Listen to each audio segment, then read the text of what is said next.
chapter 3. All right. I'm going to be reading from the New King James. Give me a few minutes and I'm going to get out of your way. I'm going to read 19 through 25. You have it? Daniel chapter 3, verses 19 through 25. Y'all have it? Say amen. Amen. All right. Then Nebuchadnezzar was full of fury, and the expression on his face changed towards Shadrach, Meshach, and Abednego. Oh, yes. He spoke and commanded that they heat the furnace 7 times more than it was usually heated.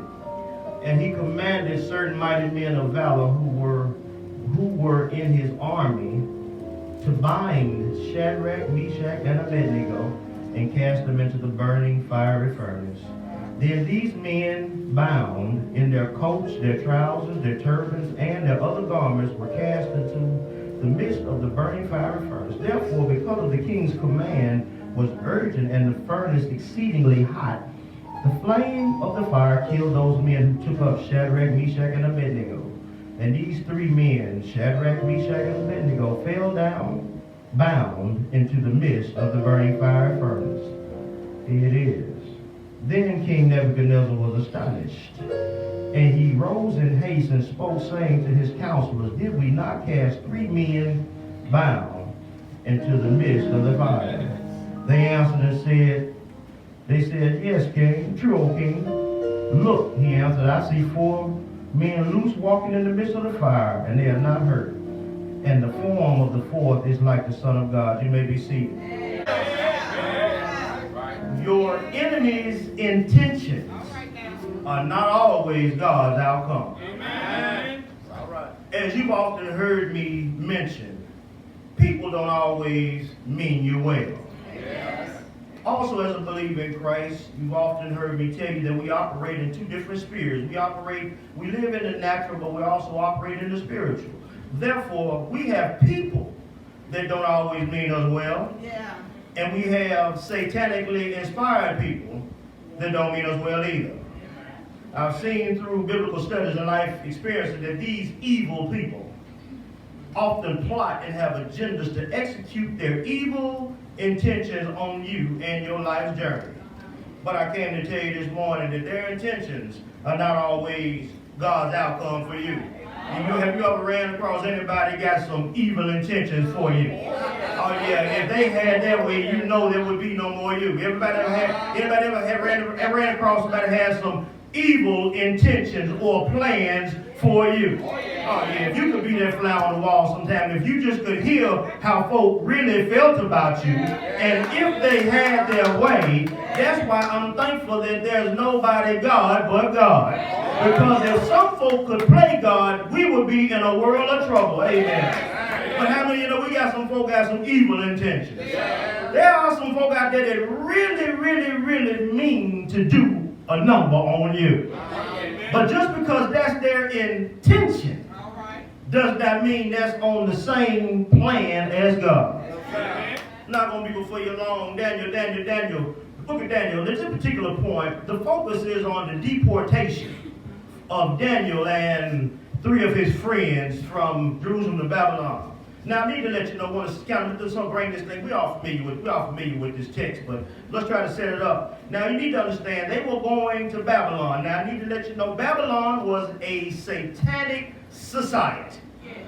It was full of idol worship. Basically, Satan was running it, similar to the society we live in today. Because you do know that the prince of the power of the air was operating even now.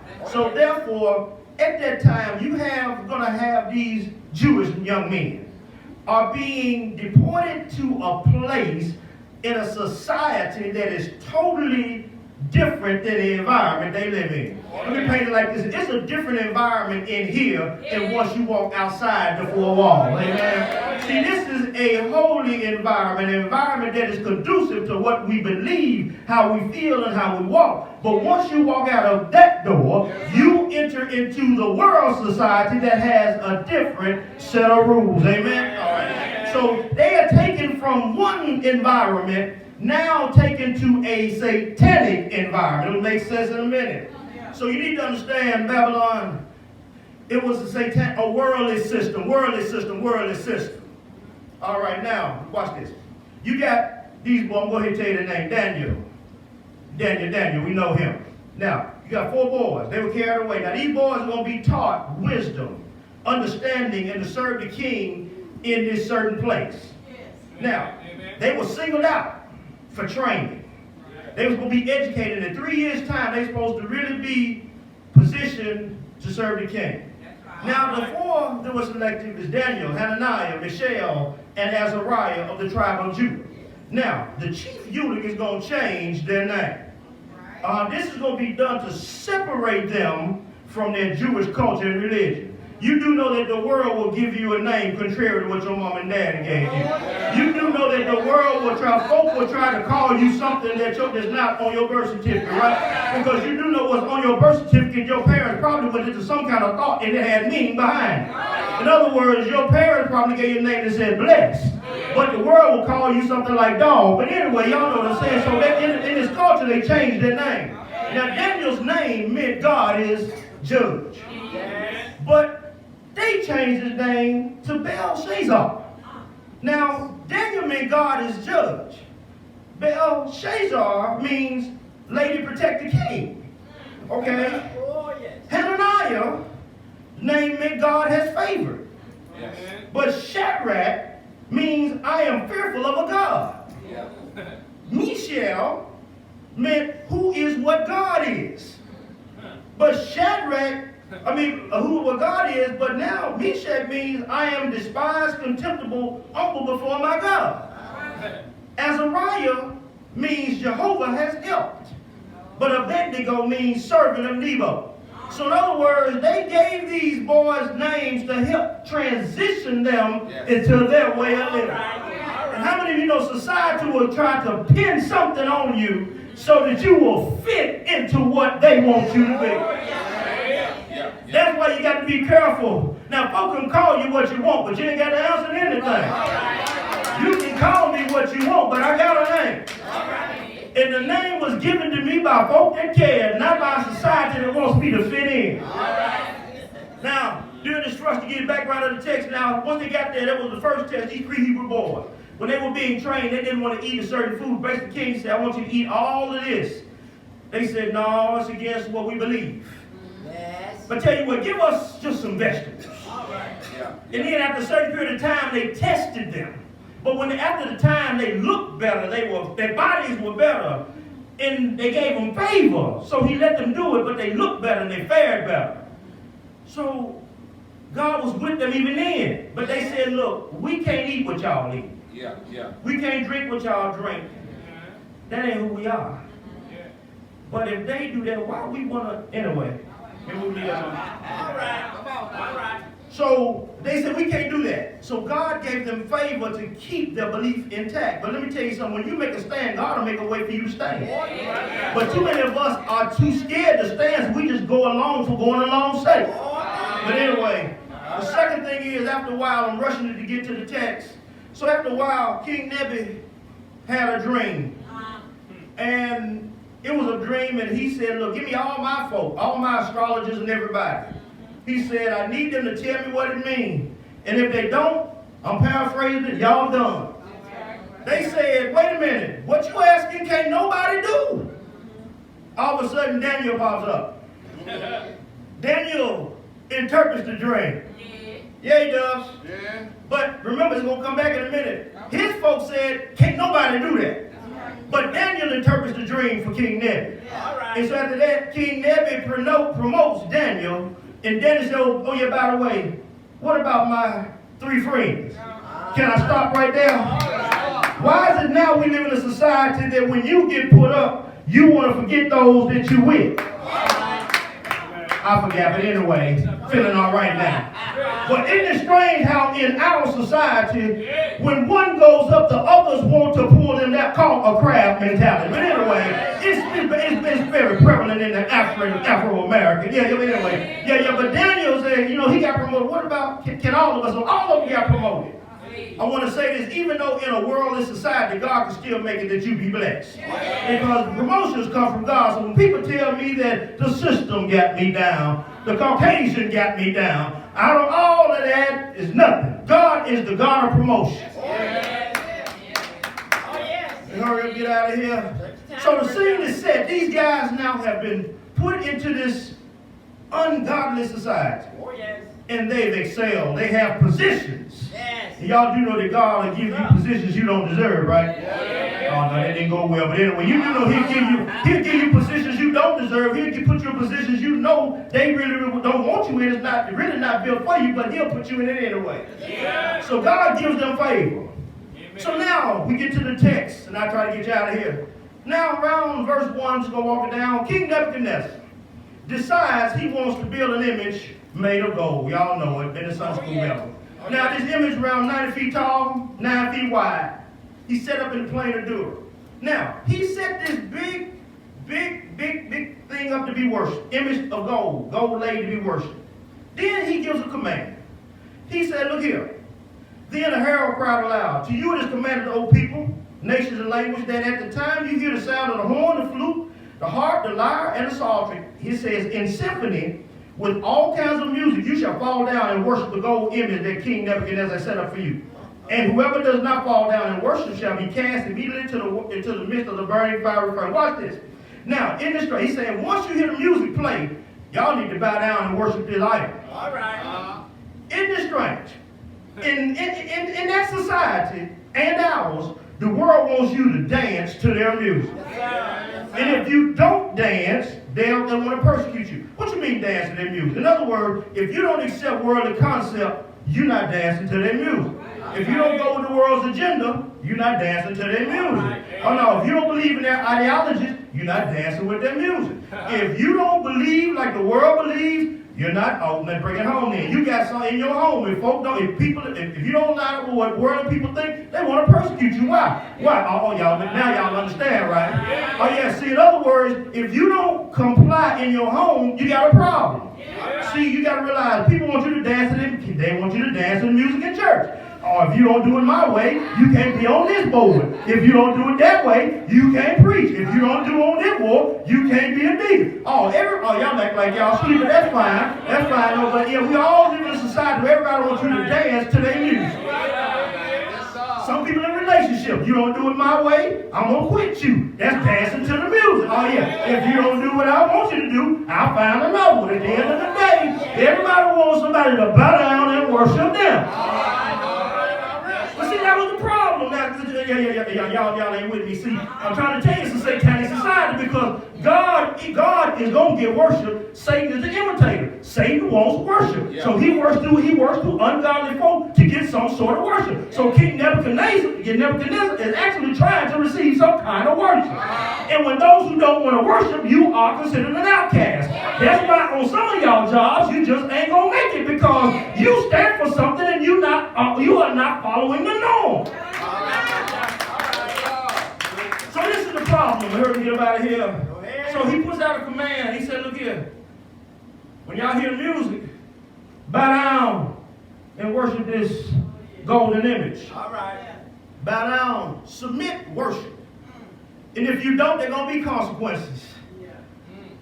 You got folk, like I said earlier, when you don't do what you want to, they threaten you with consequences. All right. Verse 7. So at that time, all the people heard the sound of the horn. And basically, they did what they were supposed to. Oh, yes.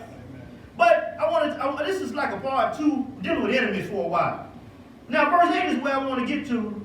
Now, you're going to have some enemies. Y'all remember last week, you had enemies. Yeah. You guys see, this is another text, deal with some enemies. Watch this. Now, King Nebuchadnezzar said, look, he tell everybody, y'all bow down and worship this image. Verse 8 says this, therefore at that time, certain Chaldeans came forward and accused the Jews. They spoke and said to King Nebuchadnezzar, O King, live ever. You will always have these who want to say to the people in authority about you. All right. It's all right. All right. Look what he said. He said, you, O king, have made a decree that everyone who hears the sound of the horn flute, harp, lyre, and psaltery, and symphony with all kinds of music shall fall down and worship the gold image. Whoever does not fall down and worship shall be cast into the midst of the fiery furnace. Watch this, verse 12. There are certain Jews whom you have set over the affairs of the province of Babylon. Wait a minute, King. There are certain Jews whom you set up. Yes. Shadrach, Meshach, and Abednego. These men, O king, have not paid due regard to you. All right. And they do not serve your God, worship the gold image you have set up. Now, you got folk, if everybody wants to be bowing, what y'all doing? All right. If you bowing down, how you know I'm not bowing? All right. But anyway, All right. certain Chaldeans go to the king and say, look here, sir, you know the Jews, the ones that you king, people know how to go and stir up a situation. Oh, yeah. Oh, yeah. He just could have said to you, but now, king, the ones you. See, you always going to have tattletales All right. going around trying to stir up stuff about you. Oh, yeah. You set them over Babylon, and they have not given you what you do. Yes. A lie ain't nothing to tell. All right. Now, let's make it plain. Who were these Chaldeans? Now, these are the same group of people that could not solve the dream. All right. So basically, Daniel saved their lives in chapter 1, but they are jealous because Daniel and his boys got promoted. So in other words, they hating on them because of jealousy. Oh, yeah. Oh, yeah. Oh, yeah. See that? You're going to have enemies in this life. Because, now watch this. Daniel and the boys didn't promote themselves. They were promoted by God. So actually, folk that hate you are actually hating the God that promoted you. Y'all see, but that's all right. So in other words, they hate them because who interpreted the dream? God gave Daniel the ability to do it. So therefore, why you hating on the boys when God was the one who did it? Folk will hate you because of what God has done for you. These jokers hating, and they two things. Number one, they were born there, but you got foreigners being elevated before them. Sometimes folk don't like you because you're an outsider and you have achieved a status that they don't have. Jealousy. Yes, sir. Now make it seem I'm slow. I'm trying to go up the hill and I'm coming down. I want to deal with enemies. Now you all do know. You do know you got enemies, right? Now I need to tell you, you got three. Let me talk about this for a minute. You have natural enemies. These guys are natural enemies. Natural human enemies. They are enemies because what? They're jealous of what God has done. They don't like where they are and how they got there. So they just nitpicking. And how many of you know you got people in your life that nitpick? Yes, Again, I say, if everybody bowing, how can you be bowing face down and looking up at me? See, I told you before, when God bless you, you're more on your enemy's mind than you think. You got natural enemies, number one. But you have a spiritual enemy. Satan is every believer's enemy. Satan is always lurking in the background of the believer's life, looking for opportunities to seize and willing subject to be used to carry out his plan. Satan will use fleshly emotions and fleshly tendencies in the unsaved to move against the saved. In this instance, Satan wants worship and can't get it. He's accusing. Now, what you saying? I told you, they're in a satanic system. So now, the boys are naturally jealous. But the enemy is also working behind the scenes to get them. You wonder why folk act like they act? Sometimes when I look at the Bible, that's when we wrestle not against flesh and blood. So you got to understand, some folk act funny because of who they daddy is. Anyway, that's why I keep telling y'all to cut some folk along because y'all got different daddies. If you married wrong, you got different father-in-laws, and they ain't gonna work. But anyway, the devil is an accuser. He looks to devour. He hates you. You got to realize you have an enemy. I know you want to just skip through life. Zippity-doo-dah. Let me tell you something. Regardless, when you get up in the morning, there's somebody that hates The very essence of who you are. All right. You got a natural enemy. You got spiritual enemy. Then you got enemies in power. Oh, Nebuchadnezzar, verse 13. Then Nebuchadnezzar, enraged and fury, gave the command, bring Shadrach, Meshach, and Abednego. So they brought these men before the king. Nebuchadnezzar spoke to them, saying, is it true, Shadrach, Meshach, and Abednego, that you do not serve my gods or worship the gold image which I have set up? So you got enemies in power. Oh, yes. Y'all sleep. That's like Pharaoh was an enemy in power. God, Satan used him. Herod was an enemy in power. Satan used him. Oh, Miss Jezebel was an enemy in power. Satan used her. So you got to realize you're going to have enemies in power. Let me tell you something. Those are the ones that bought it because they got the power to make it happen. Those are not idle threats. They have the power to do exactly what they say they're going to do. Yes, sir. So he asked them and said, hey, look here now. Shadrach, Meshach, is it true what I'm hearing, fellas? Is it true? I do like that. He didn't just go off. He said, is it true? Is it true? That y'all didn't bow down like I said? Uh-huh. He says, verse 13, now if you are ready at this time. In other words, let me give you a second chance. Maybe you boys didn't get the memo. All right. All right. Maybe you missed the first go round when I said it. So he said, now if you're ready this time. Now if you are ready this time, you hear the sound, da da da da. But I need to let you know, but if you don't, you're going to be cast into the fire. You're going to be cast into the fire. Then he says this, who is the God who will deliver you from my hand? I told you, this is a behind the scene. Look at somebody, this is a behind the scene battle. A lot of stuff you're dealing with is a behind the scene battle. You think folks hating on you, but it's actually the force behind them that's hating on you. This is a behind the scenes battle. Yes, sir. But what I like about this, as I'm headed that way now, he said, look here, fellas, give you another chance. Y'all didn't get the memo. All right. All right. So get ready. When this music starts, I need y'all to bow down. Uh-huh. Y'all got it? Yes, sir. Comprende? All right. Nada. Verse 16, look what they say. Shadrach, Meshach, and Abednego answered and said to the king, O Nebuchadnezzar, we have no need to answer you on this matter. Uh-huh. All right. I hear you talking, but King Nebuchadnezzar, we ain't got no, I ain't gonna answer that. All right. All right. He said, look here, we have no need to answer in this matter. One thing I like about it, isn't it interesting how one can speak for all? Oh, yes, sir. Yes, sir. Because all three was in agreement with what happened. Oh, Yeah, yes. yeah, yeah. Yes, sir. What a blessing. Look what verse 17 says. If that is the case, if that's the case, King Nebi, our God, Uh-huh. Yes. y'all gotta watch this. Oh, yes. Our God, Uh-huh. Yes. Our God. whom we serve, Yes. is able to deliver us from the burning fire of hell. Y'all got to slow read that. He said, oh yeah, if that's the case, our God. Our God. Sir. In other words, I got a personal say. Yes, sir. If that's the case, our God. Oh, yes. See, a whole lot of y'all folks saying, God gonna do this for me. Oh, yeah. Y'all missed that. Yeah. See, but you need to be saying, my God. My God.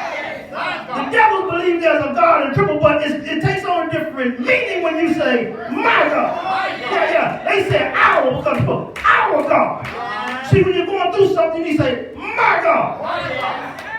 Whom we serve. Feel it now. See, one thing to say God or my God, but he said our God whom we serve. See, you can't call him your God if you ain't serving him. But if he is your God and you ain't serving, you can't call on the benefits of God because you ain't serving him. They said, but our God, whom we serve. Can I paraphrase it? Since the time we've been in this God-forsaken place, that God is the one we serve. I went back home, I served him back home, and I'm still doing the same thing. Our God, whom we serve. Then he said, oh yeah, our God personal. We got a working relationship of obedience. But not only that, he's able. Yeah. You got a slow read. Our God, who we serve. He's able. See, watch that in. When you understand you have a personal relationship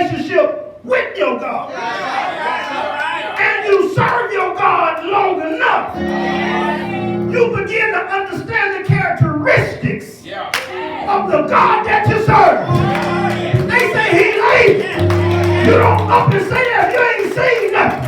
But when you walk with him long enough, one trial builds for another trial. And it keeps on going. So they say he's able. That's gonna come unless he's your personal God. Unless you serve him morning, noon, and night. Not praying on Monday. Ain't thinking about it till Sunday. But when you wake up with him, talk to him, walk to him, cry to him, call out to him. You get to know he's bringing you through. You can say he's so amazing.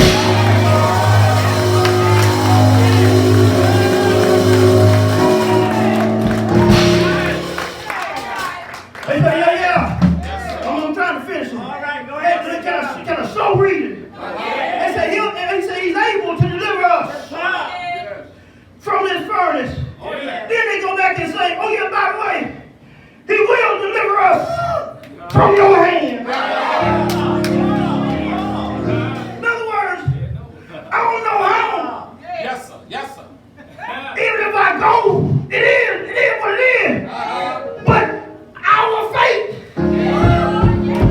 ain't in your hand. So when folks want to threaten you, tell you to comply, you might find me. But my faith, so it in your hand. You might find me. But I ain't losing nothing. Cause my ultimate faith ain't in your hand.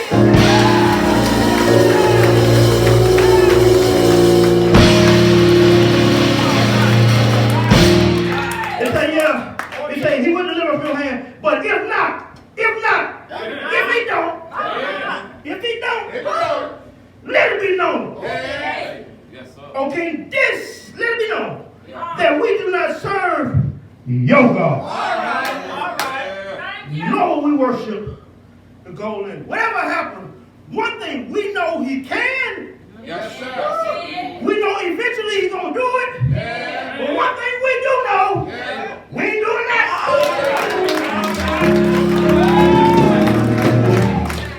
There should come a time in your life when your enemies try to force you to do stuff. You should say, well, you might quit me, you might leave me, but one thing I know, I ain't doing that.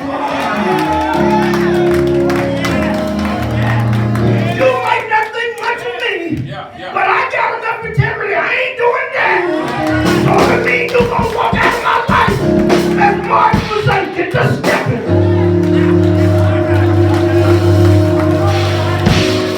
Long as it don't last always. You want me to do that? It's a good job, but ain't the only one in town.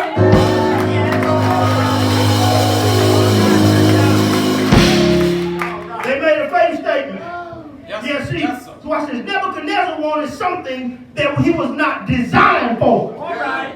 And it wasn't designated for him. All right. There are some things that are reserved for God and God only. It's a dangerous thing to give that which belongs to God to someone who is over God Almighty.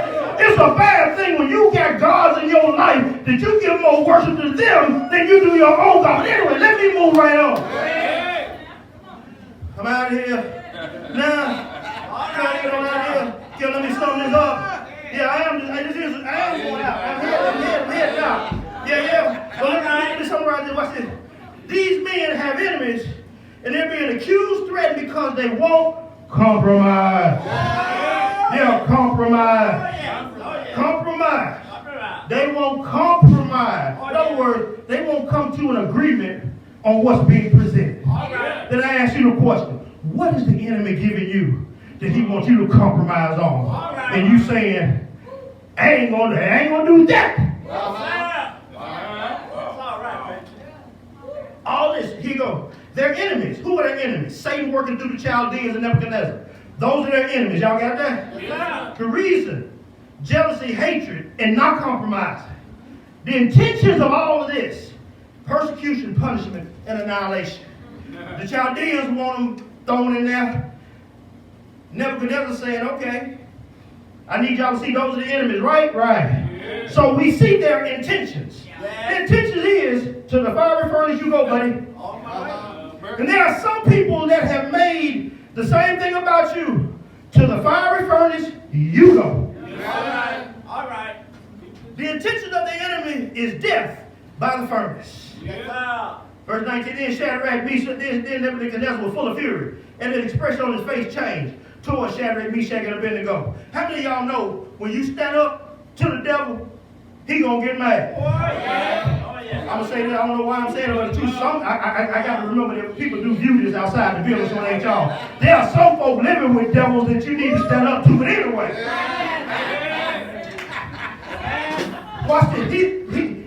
His expression changed, and the text said he spoke and commanded that they heat the furnace 7 times more than was usually heated.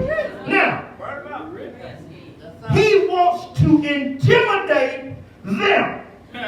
Yeah. Let me say about this furnace. The furnace usually was made of brick and stone, probably a large furnace used for smelting metals or firing bricks. Now, we may not be in a literal fire furnace, but we are put in situations that are designed to bring out the same desired end. What was the furnace designed for? Pain and annihilation.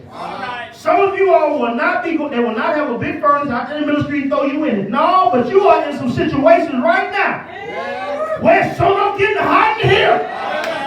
Every time y'all sleeping, you're thinking about that situation. Bills are coming and coming and coming.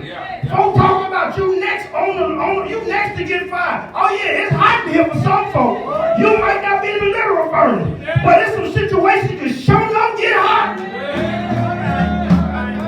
But watch this. I like to say he heated it 7 times. Watch this. You got to understand this. When you are in spiritual warfare, there can be degrees or level of intensity of hatred towards you. It was already hot. But because they didn't bow, it got hotter. You think the enemy, good God Almighty. Isn't it strange how when you go through something and you say it's over, then it seems like it just got a little bit hotter? Yeah. See, there are degrees in this thing. Y'all missed it. There are degrees in it. It gets hotter and hotter and hotter. Then he said, and he commanded certain mighty men of valor who were his army to bind them. Watch this, y'all. Now, not only did he command the furnace to be heated 7 times. The text says he asked certain mighty men of valor. In other words, he asked the big, strong men. It could just have said he asked his men to bind them. But it said mighty men of valor, which means the writer of the text is putting emphasis on being descriptive about the people that were doing the binding. The devil will send folk to intimidate you while they bind you. Yes, sir. Why did? All right. Now, that's their intentions. They were bound and thrown in. They were touched by the reality of the situation. So can I help some of y'all right quick? And this is an encouraging message, but I need to take a pin in it right quick. Look at somebody say, you going in. Oh yeah, you going in. You got to be true to the text. They were thrown in, and so are you. You going in that furnace. Some of y'all act like y'all in there right now. You going in. You going in. You going in because that was their intention for you to go in. So you going in. But that don't mean that is your end. Why is there? Then these men were bound. Look at this. Slow reading. These men were bound in their coats, in their trousers, in their turbans, and in their other garments. And they were cast into the midst of the fire. First thing I see in this text, it says, now I see the invisible presence of God. Amen. Therefore, verse 22, therefore, because the king's command was urgent and the furnace is exceedingly hot, the flame killed those men who took them up. So first thing you have to understand, God was already with them on the way to the fire. See, y'all, see people, oh, he's in it with, no,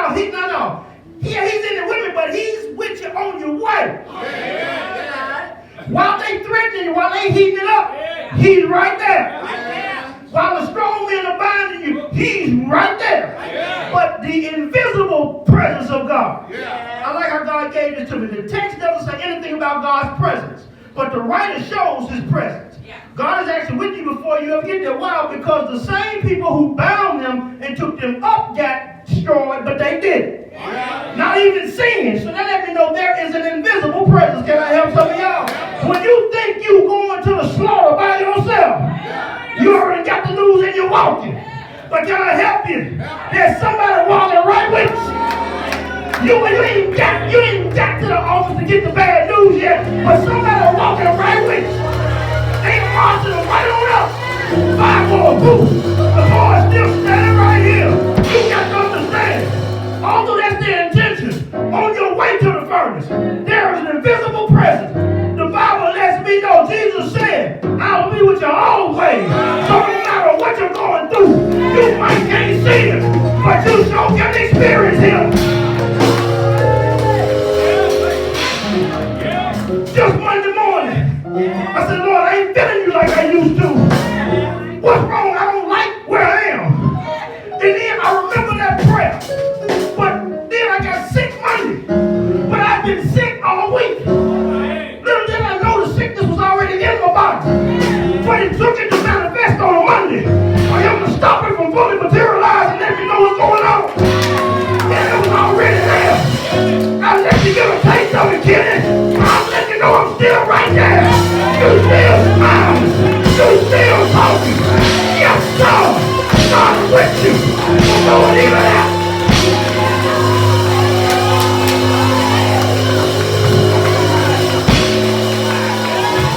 I say, Lord, I'm in a different place. I know you're with me, scripture says. But let me know you're with me. Get down there. This is what you got. He will let everything come to let you know I'm with you. And how much I'm with you. There's an invisible presence. Yeah. All right. Trying to finish it up. I'm going to keep y'all long. All right. Next thing you see, I see God's preserving power. Because it said in these 3 men, watch this, they fell down, bound into the midst of the fire furnace. Watch this. We don't know how tall it was. Yeah. First of all, you have his invisible presence that's with them because it got the guards but didn't get them. Now you got his preserving presence because the text says they fell down. They missed it. If the fire consumed you on the outside, it ought to consume you as you fall down. Isn't it strange how the fire didn't consume on the way down, neither did the fall?